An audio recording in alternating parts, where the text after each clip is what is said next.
Há algumas semanas atrás, nós começamos uma série de estudo dentro da igreja ou das igrejas da Ásia, igrejas do Apocalipse, as 7 igrejas do Apocalipse. E nós já trabalhamos 3 destas igrejas aqui. São temas interessantes, mas são temas geralmente abordados dentro desse estudo, são temas doutrinários. E é muito importante que nós tenhamos na nossa igreja mensagem que nos edifique, mensagem que nos console, amém? Mensagem que nos dê firmeza na nossa identidade como evangélico que somos, que nos dê capacidade, amém? Dentro da Bíblia Sagrada, crescer no conhecimento do Senhor. A palavra de Deus diz, um dos maiores salmos de toda a Bíblia, que o fato de ter guardado a palavra no coração impede-nos, ou impediu o salmista de pecar contra Deus.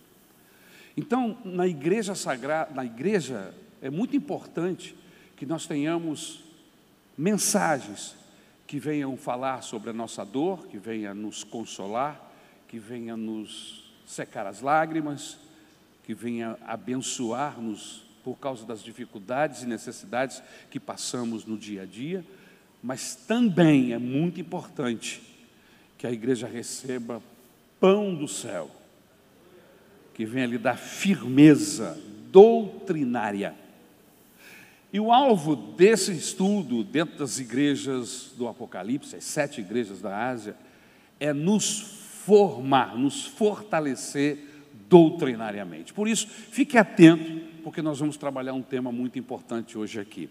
O texto que nós vamos ler, Apocalipse, capítulo de número 2, a partir do versículo 18, nós vamos falar sobre a 4ª igreja, a igreja de Tiatira.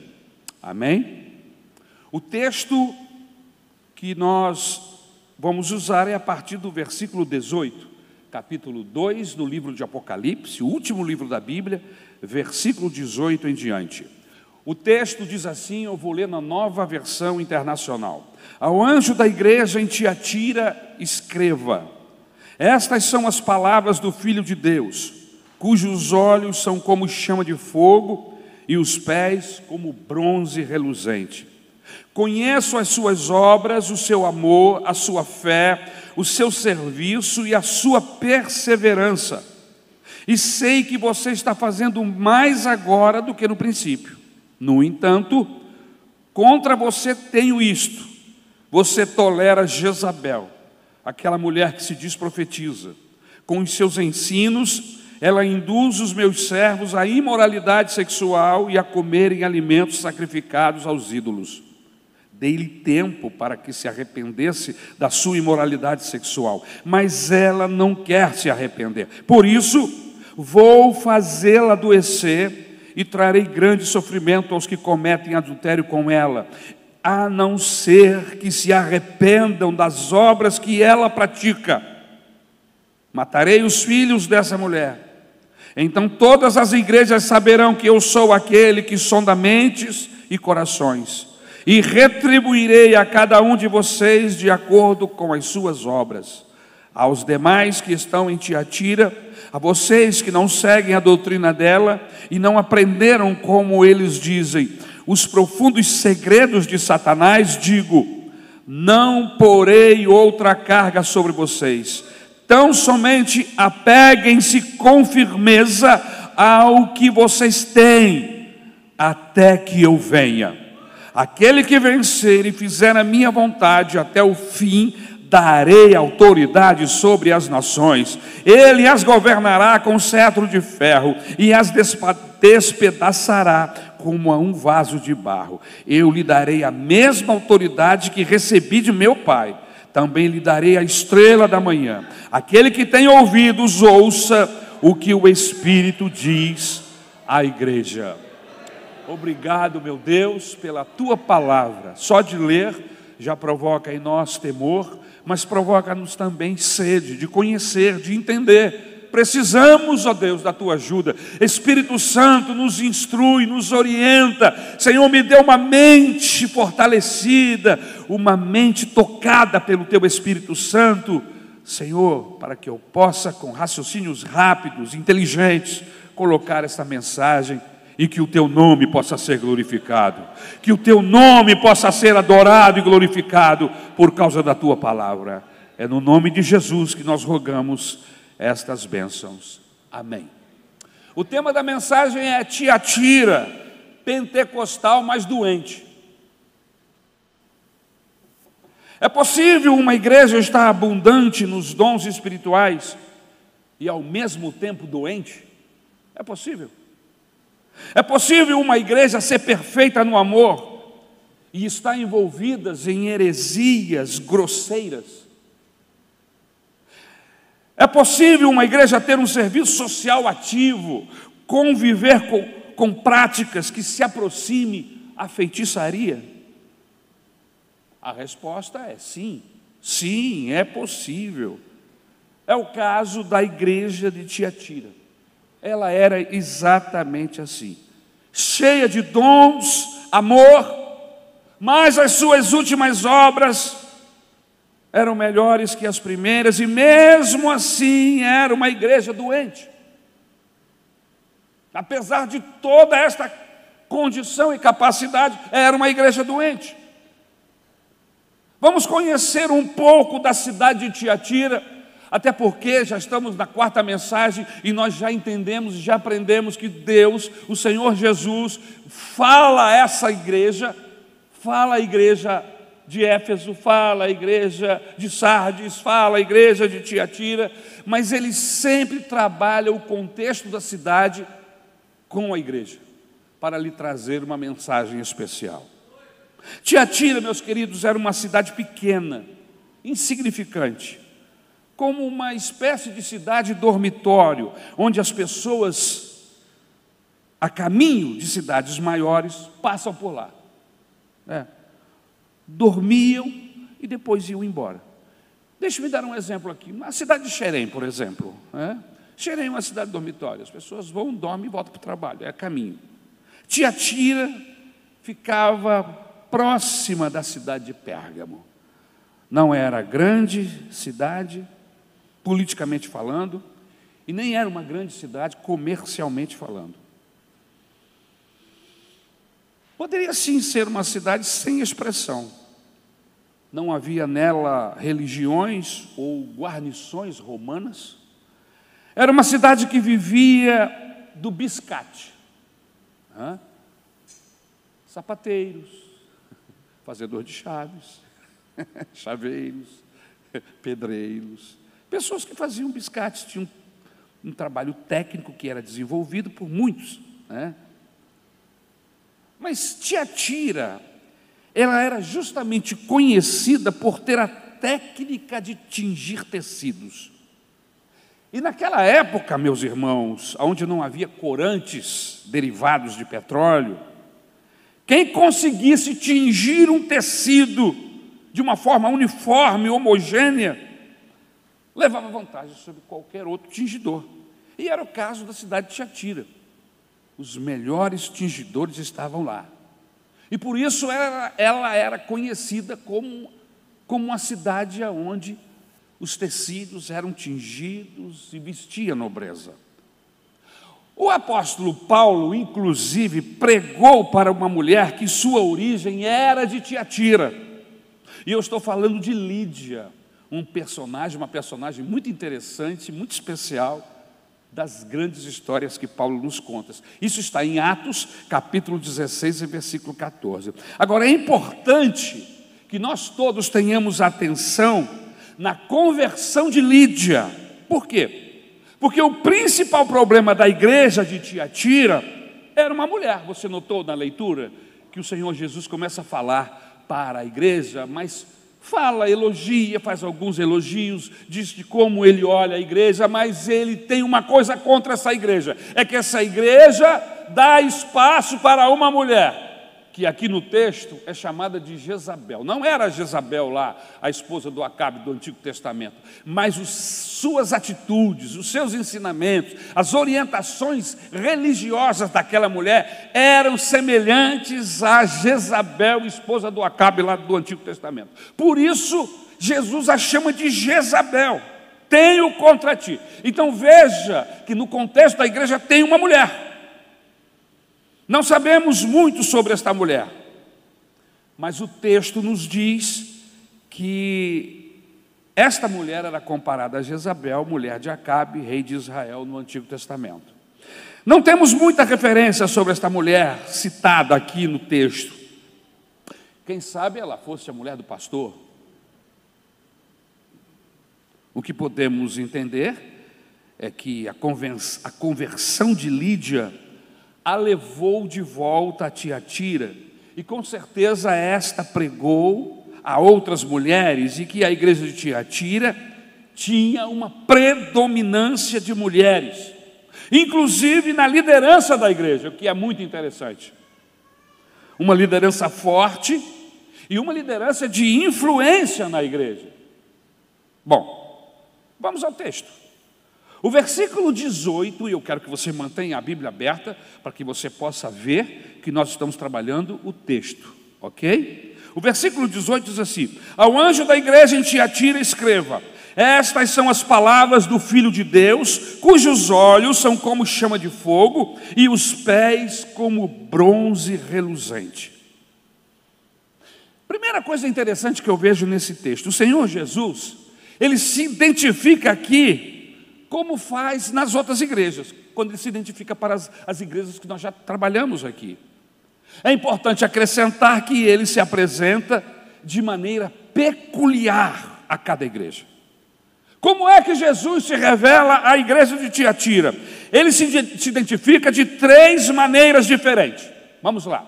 No versículo 18, isto diz o Filho de Deus. Olha que interessante. É importante que se saiba que no Apocalipse é a única vez que Jesus se autodenomina como Filho de Deus. Por quê? Porque na época se adorava um Deus chamado Apolo, filho dos deuses. E aí Jesus se apresenta para essa igreja dizendo: olha, vocês estão ouvindo aí de um tal Apolo que é filho de Deus, mas eu quero dizer que filho de Deus mesmo sou eu. Amém? Amém? Apolo, filho do fogo, do Deus fogo. Jesus está se apresentando e se revelando àquela igreja como o único Filho de Deus. Ou seja, Apolo é mitológico, Apolo é balela. Está aqui quem é o único Filho de Deus. Isso é importante. Amém? Era necessário conscientizar aquela igreja de Tiatira que só havia um Filho de Deus, e este era o Senhor Jesus, o nosso Salvador. Em muitas ocasiões, meus queridos irmãos, Jesus se apresentou como o Filho do homem, e com isso mostrava a sua humanidade. Mas aqui neste texto ele se apresenta como o Filho de Deus unigênito, não há outro, aleluia. A mitologia fala de outro, mas na verdade só existe um, e eu sou este um. É o que está dizendo o Senhor Jesus aqui. Se nós buscarmos textos na Bíblia Sagrada para colocar como base para o que o Senhor Jesus está falando a esta igreja, nós vamos lá no livro de Isaías, no Antigo Testamento, no capítulo 9, e no versículo 6 diz assim: porque o menino nos nasceu, sua humanidade, aleluia, um filho nos foi dado, Jesus como Filho de Deus, não nascido, mas encarnado, aleluia. No Evangelho de João, no capítulo 1 e no versículo 1, e o Verbo se fez carne e habitou entre nós. Então veja, Jesus tem autoridade para dizer, aleluia, porque ele sabia que era o Filho de Deus, e ele está se apresentando aqui como unigênito do Pai. Amém, igreja? Você pode dar glória a Jesus por isso? Amém? Desta forma, Jesus se apresenta como Filho de Deus. Em segundo lugar, Jesus se apresenta como aquele que tem os olhos como chama de fogo, está aí no texto. Como é que eu entendo isso, pastor? Um ser que tem os olhos como chama de fogo. Qual é o significado do fogo na Bíblia? Vamos ao texto? Êxodo, capítulo 3, versículo de 1 a 4. Vamos lá para o Antigo Testamento, o livro de Êxodo. E o texto diz assim no versículo 2: Ali o anjo do Senhor lhe apareceu numa chama de fogo que saía do meio de uma sarça. Moisés viu que, embora a sarça estivesse em chamas, esta não era consumida pelo fogo. Versículo 5. Então disse Deus: não se aproxime, tire as sandálias dos pés, pois o lugar em que você está é terra santa. Deus se apresenta para Moisés de dentro, ou melhor, envolvido por uma chama de fogo. O Deus que nós servimos, a Bíblia diz que Ele é fogo consumidor. Amém? Agora, o interessante é que o fogo de Deus, Ele queima sem destruir. A sarça estava em chama, mas ela não estava sendo destruída pelo fogo. Assim somos nós hoje. O fogo de Deus pode queimar as nossas vidas, queimar os nossos corações, mas Ele não nos destrói. Se nós repararmos o que diz Isaías no capítulo 6, versículos 6 e 7, um outro texto, ele diz assim: então um dos serafins voou até mim, trazendo uma brasa viva que havia tirado do altar, com uma tenaz. Com ela tocou a minha boca e disse: veja, isto tocou seus lábios, por isso a sua culpa será removida e o seu pecado será perdoado. O que é que nós entendemos quando nós lemos esses dois textos? Fogo na Bíblia tem uma simbologia de purificação, de extermínio. O fogo é um agente purificador. A beleza do fogo de Deus é que ele purifica sem exterminar, sem destruir, queima, mas ele não destrói aquilo que está sendo purificado. É o que acontece com Isaías. Seus lábios são tocados por brasas que foram tiradas do altar, mas ele não fica com os lábios queimados em chamas, mas queima a iniquidade, queima o pecado.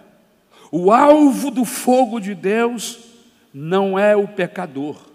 O alvo do fogo de Deus é o pecado. Esta manhã, o Espírito Santo de Deus está aqui. E o símbolo do Espírito Santo é fogo. Vocês se lembram de Atos capítulo 2?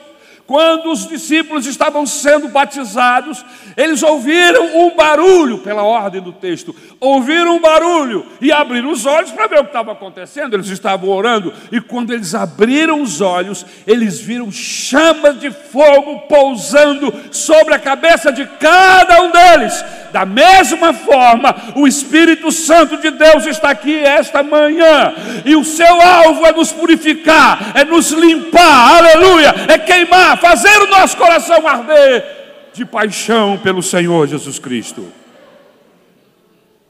Mas aplicado ao contexto da igreja, esse fogo na igreja de Tiatira, esse olhar de fogo do Senhor Jesus, era um olhar de quê?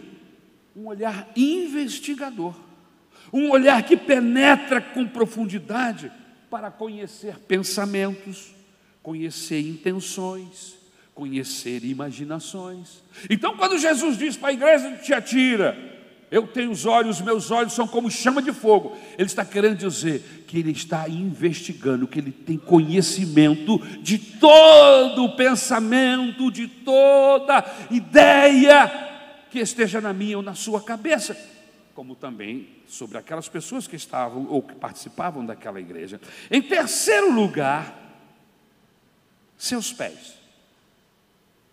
Seus pés são de bronze reluzente. O que é que significa isso? Lembre-se, Jesus está se apresentando para a igreja. Amém? Ele está se mostrando: olha, eu sou Jesus, eu sou o Filho de Deus, e eu sou assim. Meus olhos são como chamas de fogo. Os meus pés são como bronze reluzente. O que é que significa isso? Por que Jesus está mostrando os pés como bronze? O que ele queria dizer com isso? Este Cristo que se apresenta à igreja de Tiatira não pode ser mais ferido. Seus pés agora são como bronze polido.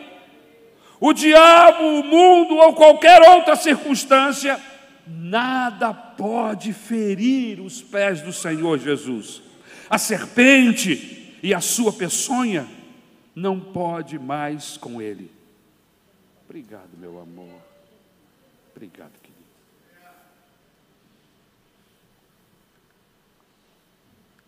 Ela cuida de mim o tempo todo. Eu fui abençoado, irmãos.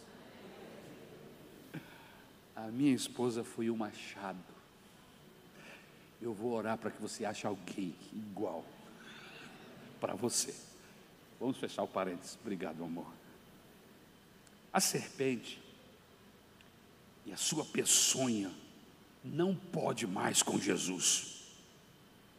O que significa isso na prática? Se eu tenho um Cristo que não pode ser mais ferido, seus pés são de bronze reluzente, eu não preciso mais temer. A igreja não precisa mais ter medo, porque o dono da igreja agora não é mais um ser humano, aleluia. Ele foi elevado aos céus, a sua divindade, a sua deidade, aleluia. Ele é Deus, e como Deus é invencível, e como Deus, aleluia, é intocável. Aleluia. Com esses pés indestrutíveis, ele pode, possivelmente, sem fazer forças, esmagar a cabeça da serpente. Aleluia.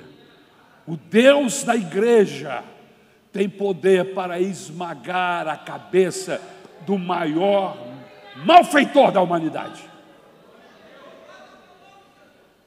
O versículo 19,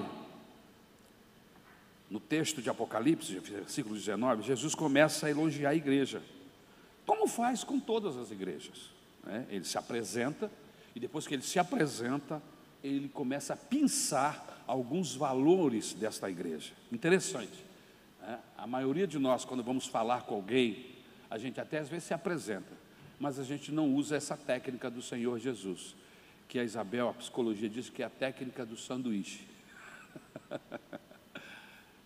Pão e pão. Pão em cima e pão embaixo. O que é pão? Elogio. Quando você for falar verdades para a pessoa, não comece já dizendo o problema da pessoa. Olha, eu vim aqui, eu sou fulano de tal, e você é um fulano assim, assim, assim. Copie Jesus. Jesus começa primeiro elogiando a igreja. Ele coloca as virtudes desta igreja de par em par. Aqui as virtudes andam em dupla. Ele fala de obras e amor. Essa igreja é uma igreja que tem obras de amor. As práticas da igreja precisam ser motivadas pelo único sentimento que é aceito no céu. E qual é o único sentimento que é aceito no céu, irmãos? O amor. Tudo que nós fizermos na igreja, na nossa vida, como discípulos de Jesus, a nossa motivação tem que ser o amor. Por isso a gente precisa averiguar, a gente precisa fazer um exame para saber se a motivação, aquilo que está me impulsionando a fazer alguma coisa, seja aqui, em casa ou em qualquer lugar, é o amor, porque se não é o amor, Deus não aceita. A única coisa que Deus aceita como motivação lá no céu é o amor. Se você está fazendo apaixonado, se você está fazendo cheio de amor, Deus está olhando para você e está se agradando. Jesus está dizendo para essa igreja: obras de amor. A prática da igreja de Tiatira era de obras de amor, o único sentimento aceito no céu. Mas ele falava também de fé e serviço. Veja aí no texto. Esta igreja consegue fazer da fé uma fidelidade e do serviço uma diaconia. Você sabe quem foi o maior diácono que já esteve na igreja desde o seu início? Não foi Filipe. O maior diácono que já trabalhou na igreja desde que ela se formou foi o Senhor Jesus Cristo. O Senhor Jesus Cristo é o modelo de diácono, de diaconia. Irmãos, evangelho é serviço. Evangelho é doar-se. Evangelho é dar atenção, dar trabalho, não no sentido negativo, mas no sentido de fazer o trabalho, servir pessoas, doar-se a pessoas. Se nós fôssemos simplificar a palavra evangélico, nós encontraríamos doação, servir. Gente que anda com Jesus tem que ter o seu coração aberto para o serviço. Segredo para o seu casamento, para a sua felicidade: sirva a sua esposa, sirva o seu marido, sirva os seus filhos, sirva os seus pais, sirva os seus irmãos, sirva. Este é o grande segredo do Evangelho: servir. E quanto mais você serve, mais graça de Deus para servir você tem. Agora, numa casa onde todo mundo serve um ao outro, numa igreja onde todo mundo disputa para servir, você imagina que relacionamento é esse? Que igreja será essa? Que família será essa? Que casamento, que peso de casamento você terá? Uma mulher apaixonada. Pessoas que começavam a fazer algo e não desistiam, é o que Jesus está falando. Começavam e não paravam, serviam com fidelidade, porque tinham fé. Não faziam para alcançar, mas faziam porque tinham alcançado. Você entendeu? A gente não faz para poder conseguir alguma coisa com Deus. Aí você faz, sopra para o necessitado, ajuda o serviço social. Não, isso aí fazem os espíritas porque eles não leem a Bíblia. Mas nós que somos de Jesus, nós não fazemos para alcançar, nós fazemos porque já alcançamos. Nós fazemos porque fomos tocados, porque fomos transformados. É o Evangelho em nós que faz com que venhamos a proceder desta maneira. Em terceiro lugar, ele fala de perseverança e obras maiores que as primeiras. Olha que interessante. Uma perseverança que produz obras que não se desgastam, de forma que suas últimas obras eram maiores. Olha que magnífico. Uma perseverança, uma fé, faziam porque tinham fé na pessoa do Senhor Jesus. E essas obras que eram produzidas, eram obras que não se desgastavam, que não se diluíam com o tempo, eram obras que permaneciam. Que tipo de obra você está envolvido? Se as nossas obras forem obras motivadas por qualquer sentimento carnal, essas obras são passageiras e não permanecerão. Mas toda obra feita, banhada no amor de Deus, é diferente. Porque o amor marca, porque o amor transforma, o amor perdoa, o amor edifica, o amor vem de Deus. Por isso que se exige daquele que anda com Deus, que suas obras sejam cheias do amor. Por quê? Porque elas permanecem, elas não são diluídas no processo. E a perseverança leva ao triunfo. Mas Jesus não só elogia essa igreja, ele começa elogiando, amém?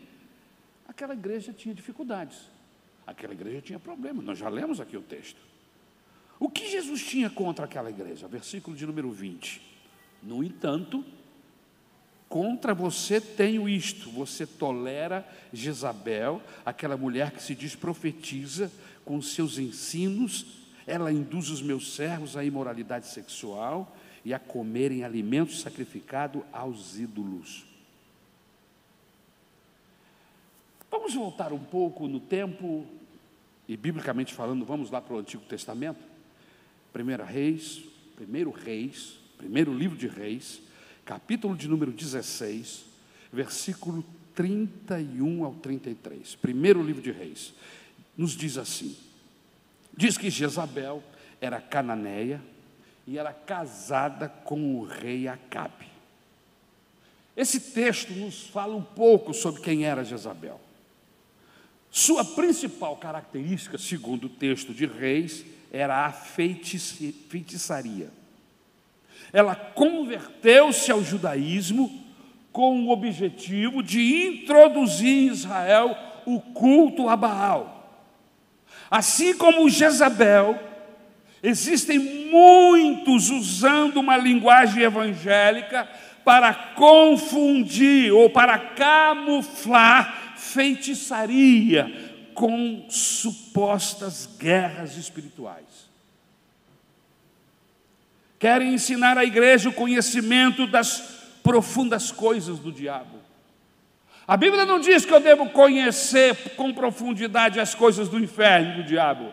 A Bíblia diz que eu devo crescer e continuar crescendo no conhecimento de Deus. Irmãos, eu não perco meu tempo comprando um livro para falar sobre o inferno. Porque fulano foi no inferno, e lá no inferno ele viu isso, viu aquilo. Irmãos, eu não quero saber como é o inferno, porque eu não tenho objetivo de ir para lá. O meu negócio é céu, irmão. Eu quero saber como é o céu. Eu quero saber como é que é Deus. Eu quero saber como é o Senhor Jesus. Aleluia. A minha expectativa não é do inferno, é do céu. E como a minha expectativa é de cima, eu quero conhecer as coisas de cima. Então eu não perco meu tempo comprando livro ou indo em culto em pessoas que visitou o inferno. Irmãos, me chama para ouvir alguém que visitou o céu. E que seja sério, por favor, porque o que ele falar eu vou estar com a Bíblia aberta. Então, assim como Jezabel, existem muitos usando essa linguagem evangélica com o objetivo de camuflar feitiçaria. Querem ensinar à igreja o conhecimento profundo de Satanás, das coisas do diabo. Jezabel se intitulava profeta de Deus. Olha que perigo. Naqueles dias, isso tinha uma validade tremenda, meus irmãos, quase no mesmo nível do ministério apostólico, quase. Ao contrário do que se pensa nos dias de Jesus, havia muitas mulheres que exerciam o ministério de profeta. Eu acho muito interessante isso, irmãos. Há algumas pessoas que são resistentes, são contrárias ao ministério de mulheres na igreja. Eu gosto de copiar Jesus, porque para mim Jesus é alguém que é digno de eu copiar. Eu não tenho problema em copiar o que é bom. Amém? E graças a Deus que a Maranata não tem este problema. Ora, se Deus pode usar alguém, uma mulher, para ser boca dele, qualquer outra coisa é menor do que isso. Esse é o meu entendimento. Amém? Concorda comigo? Em Lucas capítulo 2, versículo 36, havia uma profetisa chamada Ana, de 84 anos, que adorava noite e dia no templo. Que mulher especial. Deus usava essa mulher, ela era a boca de Deus. Em Atos, no capítulo 21, versículos 8 e 9, o texto bíblico diz que Filipe tinha 7 filhas, e as 7 profetizavam. Eram profetas. Deus as usava como boca dele para falar o que ele queria. Irmãos, depois disso, qualquer outro trabalho é menor, no meu entendimento. Mulher não pode ser pastora, mas pode ser boca de Deus. Mulher não pode ensinar na igreja, mas pode ser boca de Deus. Eu não vejo coerência nessas afirmações. Amém? Eu só quero ser bem coerente através da Bíblia Sagrada e bem prático. A denúncia de Jesus à igreja de Tiatira era que esta mulher específica era uma falsa profeta. Era uma mulher maligna. E aí vem a pergunta: no meio desse tiroteio, pastor, como é que eu vou distinguir? Como é que eu vou entender, discernir uma palavra que venha de Deus ou uma palavra que venha com outro, que tenha uma outra fonte? Como é que eu vou saber se uma profetisa é de Deus ou não? Eu quero lhe dar 5 dicas e nós vamos terminar essa mensagem. Vamos começar. 5 dicas para identificar o falso profeta. Primeiro, A vida da profetisa ou profeta tem que estar consoante com as exigências de 1 Timóteo. 1 Timóteo é uma carta, a primeira carta de Paulo a Timóteo, capítulo 3, versículo de 1 a 13. E o que diz esta carta a Timóteo, pastor? Vamos ver. Uma profetisa, um profeta, no meu entendimento e no entendimento bíblico, ele tem que se encaixar dentro disso que está aqui. Vamos ler? Esta afirmação é digna de confiança. Se alguém deseja ser bispo, deseja uma nobre função, é necessário, pois, que o bispo seja irrepreensível, marido de uma só mulher, moderado, sensato, respeitável, hospitaleiro e apto para ensinar. Não deve ser apegado ao vinho, nem violento, mas sim amável, pacífico e não apegado ao dinheiro. Ele deve governar bem a sua própria família, tendo os filhos sujeitos a ele com toda a dignidade, pois se alguém não sabe governar sua própria família, como poderá cuidar da igreja de Deus? Não pode ser recém-convertido, para que não se ensoberbeça e caia na mesma condenação em que caiu o diabo. Também deve ter boa reputação perante os de fora, para que não caia em descrédito, nem na cilada do diabo. Os diáconos, igualmente, devem ser dignos, homens de palavra, não amigos de vinho, do muito vinho, nem de lucros desonestos. Devem apegar-se ao ministério da fé, com a consciência limpa. E aí, pastor, aquela galera que é traficante, e que vende droga, e que tem um pastor que é o dono do tráfico, esse texto aqui o barrou. Vou repetir. Exigência para ser servo de Deus: devem ser dignos, homens de palavra, não amigos de muito vinho, nem de lucros desonestos, nem amigo de muito vinho e de lucros desonestos. Devem apegar-se ao ministério da fé com a consciência limpa. Devem ser primeiramente experimentados, depois, se não houver nada contra eles, que atuem como diáconos. As mulheres igualmente sejam dignas, não caluniadoras, mas sóbrias e confiáveis em tudo. O diácono deve ser marido de uma só mulher e governar bem seus filhos e sua própria casa. Os que servirem bem alcançarão uma excelente posição e grande determinação na fé em Cristo Jesus. Se a profetisa está aqui dentro desse contexto aqui de Timóteo, eu começo a acreditar nele. Nela. Essas são as exigências para aqueles que exercem o sacerdócio. Se não houver igualdade, paralelismo com a Bíblia, essa profetisa é falsa, e o espírito de Jezabel está nela. Profetas com a vida toda desarrumada, a família em frangalhos. Não creiam em gente assim, não consultem nem ouçam pessoas assim. Vamos olhar para a Bíblia, irmão, vamos aprender. Jesus identifica o falso profeta. Vamos ao texto? Evangelho de Mateus, capítulo 7, versículos de 15 a 23. Cuidado com os falsos profetas. Eles vêm a vocês vestidos de peles de ovelhas, mas por dentro são lobos devoradores. Vocês os reconhecerão por seus frutos. Pode alguém colher uvas de um espinheiro? Ou figos de ervas daninhas? Semelhantemente, toda árvore boa dá frutos bons, mas a árvore ruim dá frutos ruins. Quem é essa pessoa que anda falando para você? Ele está dentro desse texto? Ele está em conformidade com o que o Senhor Jesus está falando aqui? Os frutos, se ele é uma árvore boa, os frutos dele são bons. A árvore boa não pode dar frutos ruins, nem a árvore ruim pode dar frutos bons. Palavras de Jesus. Toda árvore que não produz bons frutos é cortada e lançada ao fogo. Assim, pelos seus frutos, vocês os reconhecerão. Nem todo aquele que me diz Senhor, Senhor, entrará no reino dos céus, mas apenas aquele que faz a minha vontade e a vontade de meu Pai que está nos céus. Muitos me dirão naquele dia: Senhor, Senhor, não profetizamos nós em teu nome? Em teu nome não expulsamos demônios e não realizamos muitos milagres? Então eu lhe direi claramente: nunca os conheci, afastem-se de mim, vocês que praticam o mal.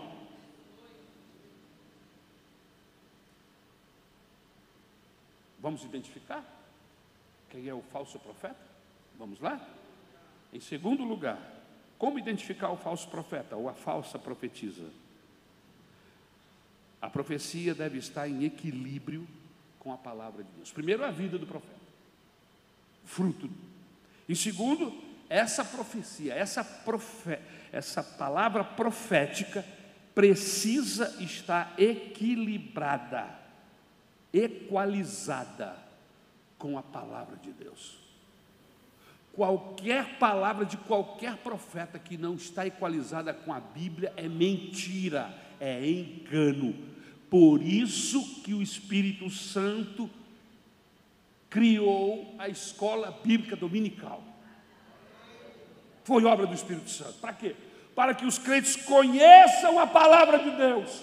E uma vez que você conhece a palavra de Deus, meu irmão, ela atua protegendo a sua mente, é o antivírus de Deus na sua mente. Qualquer coisa que venha, que atravesse com o contexto bíblico, vocês dizem: opa, que negócio é esse que esse cara está falando? Agora, se você ignora a Bíblia Sagrada, se você não tem conhecimento da Bíblia, você será muito facilmente enganado por qualquer quantidade de língua estranha que chegar no teu ouvido.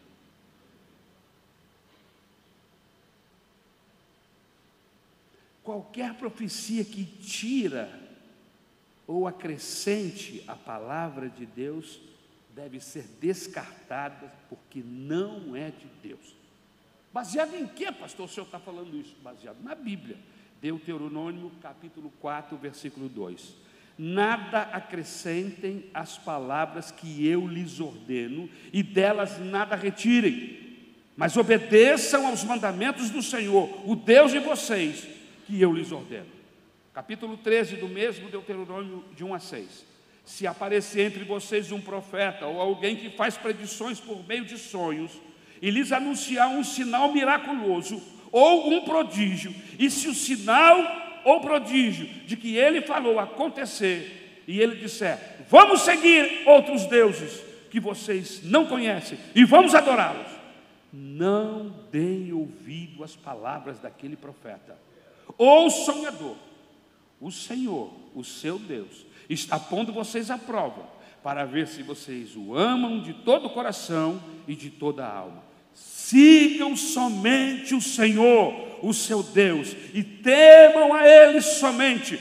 Cumpram os seus mandamentos e obedeçam-lhe, sirvam-no e apeguem-se a Ele. Terceira característica de profeta de Deus. Amém? Como perceber, identificar, discernir uma palavra profética? Saber se uma profetisa é de Deus ou não.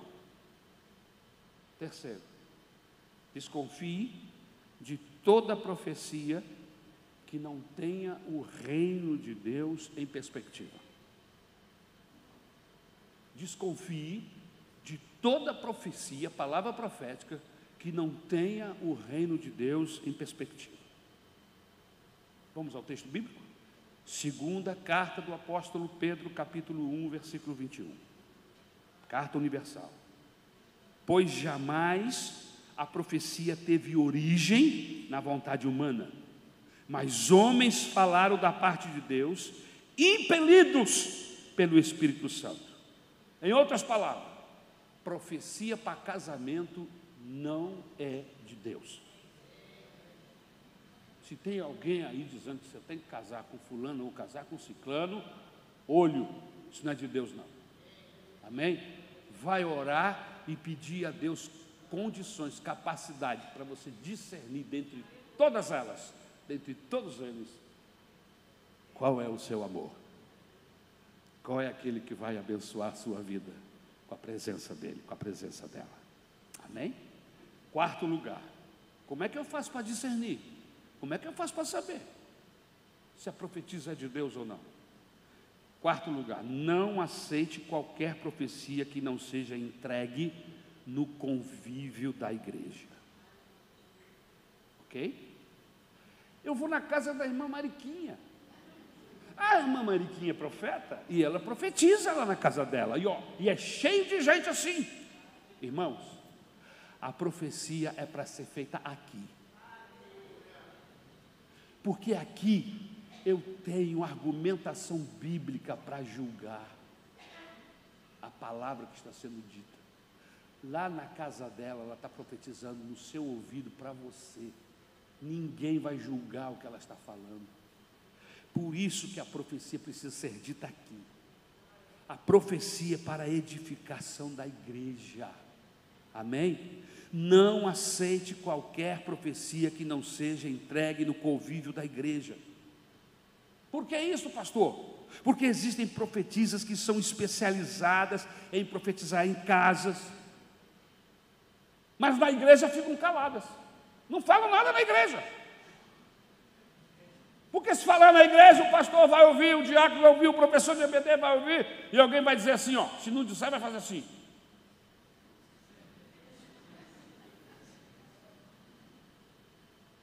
Isso se o pastor não começar a cantar um louvor no meio da mensagem dela, porque já entendeu que aquilo ali não tem nada a ver.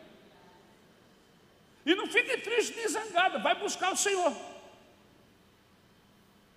O que diz a Bíblia sobre isso, pastor? Primeira carta de Paulo aos Coríntios, capítulo 14, versos 22 e 29. Portanto, as línguas são um sinal para os descrentes, e não para os que creem. A profecia, porém, é para os que creem, e não para os descrentes. Eu não sei porquê, tem um monte de gente fazendo profecia para gente que não crê. O cara não lê o texto bíblico. Profecia para você, para mim, é para o seio da igreja. Porque aqui tem gente que acredita na profecia de Deus e vai julgá-la segundo a Bíblia. Aí o cara profetiza para ciclano, para beltrano, fulano, beltrano, nunca vieram numa igreja, não são crentes, não confiam, não acreditam em Deus, e você está lá profetizando. Conversa fiada. Vá aprender de Deus, vá ler a Bíblia Sagrada e se colocar na posição para que Deus use você de uma maneira correta. A profecia precisa ser exercitada na igreja e não nos morros. É na igreja que a profecia tem que acontecer, e não na casinha do fulano ou na casinha do ciclano. A profecia é para a edificação da igreja, na igreja, para que nós a julguemos.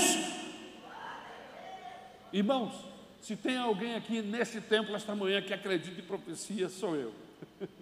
Eu acredito em profecias. Se for de Deus, se for Deus que estiver falando, eu direi: Senhor, nós recebemos esta palavra como tua. Mas se não for Deus, eu direi: Senhor, nós não recebemos esta palavra como tua. Isto é sem envergonhar o profeta. Olha o que diz o texto da Bíblia Sagrada. Se o som da trombeta for incerto, como atender? Como nos prepararemos para a guerra? Em quinto lugar, como identificar o falso profeta, a falsa profetisa? Quinto lugar, não aceite qualquer profecia que Deus não tenha primeiro falado ao seu coração. Irmãos, eu estou no Evangelho há pelo menos 40 anos. Há pelo menos 40 anos. E nesse tempo, irmãos, Deus nunca usou um profeta que me surpreendesse com alguma coisa que ele falasse. Quando o profeta falou, foi só uma confirmação do que ele já tinha falado no meu coração antes. Você está entendendo? Deus quer falar com você. Deus quer falar conosco. Dê espaço para Ele falar. Medite nas coisas de Deus. Medite na palavra de Deus no decorrer do dia. Deus vai falar com você. E vai seguir falando, não vai só falando aqueles minutinhos ali, não. O legal, o maravilhoso de nós abrirmos o espaço para lermos a Bíblia, para pensarmos Deus quando lemos a Bíblia, para aplicar o que a Bíblia diz na nossa vida, é que quando eu saio do meu devocional, eu vou para o meu dia, para minhas lutas, aquilo continua falando na minha mente, eu continuo meditando, eu continuo exercitando raciocínio sobre o texto que foi lido, sobre o que eu aprendi, e Deus continua falando. Não aceite qualquer profecia que Deus não tenha primeiro falado ao seu coração. Veja o que diz a Bíblia, 1 Coríntios, primeira carta de Paulo aos Coríntios, capítulo 14, versículo 3. Mas quem profetiza, o faz para a edificação, encorajamento e consolação dos homens. Ou seja, a profecia tem uma tríplice função: encorajar, edificar e consolar. É a tríplice função e ação da profecia. Tu vais ser pregador na Uganda, lá na África. Irmãos, se Deus vai me enviar para outro continente, primeiro que vai falar primeiro para o profeta, ele vai falar primeiro comigo, sou eu que vou. Se Deus vai te levar para outro continente, para usar você de maneira poderosa lá, e eu creio nisso, Ele vai falar com você. E o que vier depois disso é apenas confirmação do que Deus já falou no seu coração. Nós tínhamos acabado de chegar do campo missionário, eu e a minha esposa. Nós tínhamos semanas, pouquíssimos meses na Maranata, estávamos pastoreando a igreja de Copacabana. Chegou uma profeta e disse para a gente assim: arrume as malas, porque eu te enviarei para a Austrália. Irmãos, eu estou querendo ir à Austrália até hoje. Já se passaram 32 anos. Não, eu não arrumei as malas, porque eu pensei assim, eu acabei de chegar e foi Deus que me mandou para cá. Como é que agora ele me arruma a mala de novo? Isso não é Deus, não. Que Deus é esse? Confusão. Eu vim para cá dirigido por Deus, eu sei disso, pela maneira como Ele trabalhou no nosso coração e nos conduziu. Como é que eu chego aqui agora? Vou arrumar as malas e ficar preparado para sair? Não, cheguei. Se Deus mudar de ideia, Ele vai falar comigo. Deus não é doido, irmãos. Deus não é criança, Deus não é homem para fazer confusão. Deus não manda recado, Ele fala com seus filhos. João capítulo 10, Evangelho de João 10, versículo 27, ele diz assim: as minhas ovelhas ouvem a minha voz, eu as conheço e elas me seguem. Que Senhor é esse, que eu não conheço a voz dele, que não me conhece? Como é que é isso? Deus pode confirmar aquilo que já falou ao seu coração. Irmãos, eu estava no campo missionário junto com a Isabel, cheio de temores, antes de ir para o campo missionário, antes de sair da nossa igreja lá em Brasília. Havia uma oportunidade, mas olha que Deus já vinha trabalhando no nosso coração, tanto que nós fomos, antes de ninguém nos chamar, nós nos matriculamos em um curso rápido de espanhol, porque eu pensava assim, Deus pode precisar da gente em um outro lugar. E a Isabel era minha namoradinha na época que nós íamos juntos fazer espanhol. Foi tão bom fazer espanhol com a Isabel.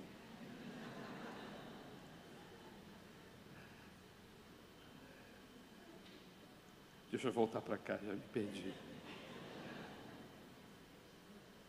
E eu tinha meus temores. Eu tinha temores acerca do futuro. Porque a gente estava desenvolvendo trabalho na igreja, durante muitos anos como liderança de jovens, diácono na igreja, presbítero da igreja, e eu nem casado era. E aí, eu tinha meus temores. As pessoas diziam: você vai ser missionário. Você vai ser missionário. E eu olhava assim, rapaz, eu quero ser peão na casa do Senhor, qualquer coisa. Eu quero fazer alguma coisa, eu não quero... Mas quando eu olhava para frente, eu não via. Um dia, eu estava no gabinete pastoral. inclusive orando. Tinha um culto de oração na igreja, e o gabinete ficava atrás da igreja, e eu estava orando. Senhor, o que eu estou fazendo aqui? Eu me coloquei à disposição da igreja, agora eu sou atendente de telefone. Eu estava lá resmungando com Deus. Vou fazer compra no mercado com a mulher do pastor, tenho que resolver problemas. É isso que é obra missionária, Deus? E Deus calado, quieto. Porque eu já vi com esses questionamentos. Então, eu vou arrumar meu trabalho, Irmãos, eu trabalho desde os meus 12 anos de idade. Não vamos ficar aqui. Eu já vim com esses questionamentos. E aí, de repente, a porta do gabinete abriu. Eram umas 4 irmãs que vinham trazendo uma outra que estava passando mal. Aí eu levantei e falei assim, não, bota ela sentada aqui. Não tinha uma água no gabinete. Que terror, pastor. As irmãs foram lá fora. Deus sabia que não tinha água no gabinete. As irmãs foram, eu vou lá fora buscar um remédio, a outra, vou buscar um copo de água. Saiu todo mundo, só ficou eu e a mulher. Aí a mulher olhou para mim e falou assim, meu filho,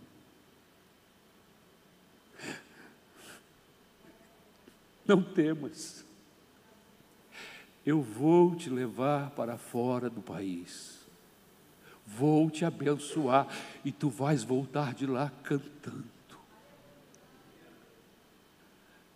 Ela levantou e falou assim, eu estou boa. Aí eu pensei assim, meu Deus, Deus fez a mulher passar mal lá fora, trouxe ela até aqui, deixou a gente sozinho, porque o assunto era particular. Quando as mulheres chegaram com a água, com o remédio, elas já tinham saído, já tinham voltado. Irmãos, esse é o Deus da Bíblia. É Deus que quer relacionamento de intimidade com você. Ele é Deus da coletividade, mas a relação dele é pessoal, é individual.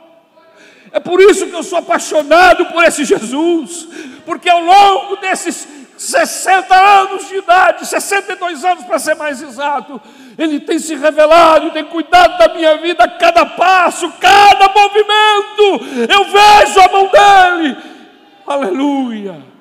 E quando me disseram que eu vinha para cá, eu comecei a orar, eu falei, Deus, eu não quero ser mais um pastor que chegou naquela igreja, eu quero ser instrumento teu para aquela igreja, me ajuda, Senhor. E essa tem sido a minha oração, desde o dia que eu cheguei aqui, Senhor, eu vim aqui para preparar gente para subir, gente para ser arrebatada, gente para evangelizar, gente que se doa pela causa do Evangelho. Você já notou que as mensagens, elas giram, elas vão em outros assuntos, mas elas acabam voltando ao cerne principal. Entrega o teu coração ao Senhor, confia nele, e o mais Ele fará, aleluia, aleluia.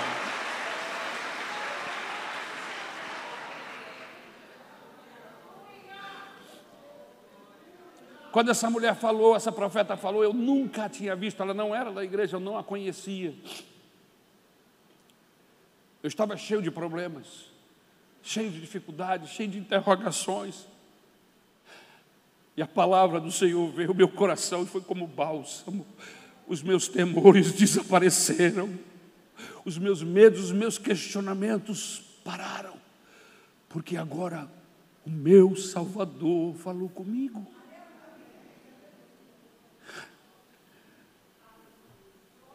Atos capítulo 21, versículos 10 e 11. Depois de passarmos ali vários dias, desceu da Judéia um profeta chamado Ágabo.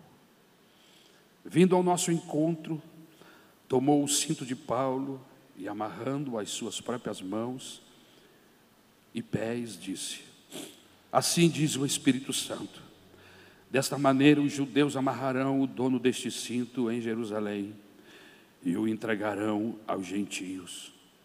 Atos 20, 21 a 23. Testifiquei tanto a judeus como a gregos que eles precisam converter-se a Deus com arrependimento e fé em nosso Senhor Jesus. Agora, compelido pelo Espírito, estou indo para Jerusalém, sem saber o que me acontecerá ali, senão que em todas as cidades o Espírito Santo me avisa que prisões e sofrimentos me esperam. Tem uma música, que eu não sei o nome do grupo que cantava, que diz assim: entrei de gaiato no navio, entrei. Quem é que cantava isso aí? Eu não lembro. Quem?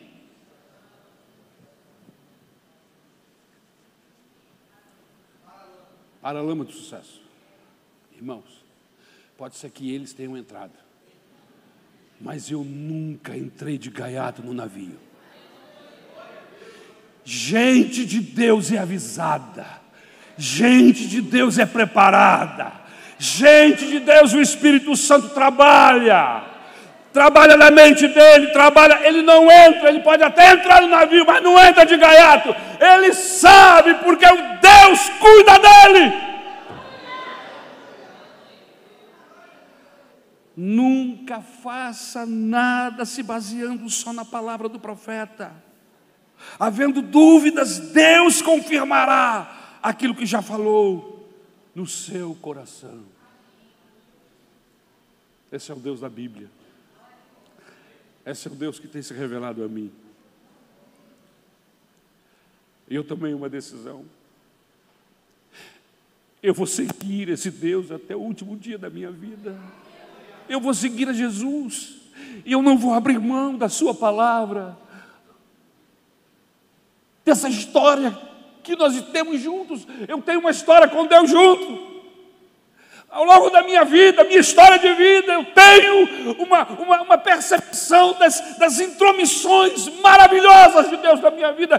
Eu não vou jogar isto fora por causa de teologias enlouquecidas, por causa de pensamentos. Eu sei que tenho crido e estou certo que Ele é poderoso para guardar o meu tesouro até aquele dia. Vamos ficar de pé em nome do Senhor Jesus Cristo.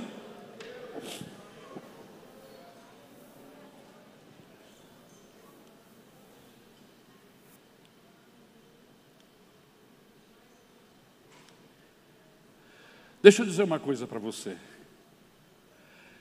Deus está facinho.